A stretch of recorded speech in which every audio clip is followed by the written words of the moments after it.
जम्मू कश्मीर के पहलगाम में हुए आतंकी हमले और पश्चिम बंगाल में हिंदुओं पर हो रहे अत्याचार के विरोध में रविवार शाम 6:30 बजे हिंदू संगठनों द्वारा ग्राम कोटिया में आक्रोश रैली निकाली गई। यह रैली मशाल लेकर गांव के मुख्य मार्गों से गुजरी और अंत में पुतला दहन के साथ समाप्त हुई।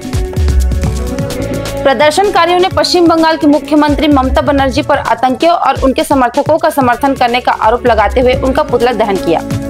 इसके पश्चात राज्यपाल के नाम से एक ज्ञापन अनुविभागीय दंडाधिकारी एसडीएम राजरा को सौंपा गया, जिसमें घटनाओं के खिलाफ कड़ी कार्यवाही की मांग की गई। इस रैली में कुलवंत प्रकाश वैष्णव, डॉक्टर हेमंत साहू, हार्मेश पटेल, सचिन साहू, मितेंद्र वैष्णव, तेज प्रकाश वैष्णव, केवल भरद्वाज, नरेश निर्मलकर, प्रकाश साहू, नेमचंद साहू, दिनेश सोनी, हेमंत कुमार साहू, राजेश साहू, ललित कुमार साहू, सुदामा साहू, मनीष साहू, खिलेंद्र साहू, गौकरण साहू और रुपेंद्र भरद्वाज सहित बड़ी संख्या में हिंदू समाज के लोग उपस्थित रहे।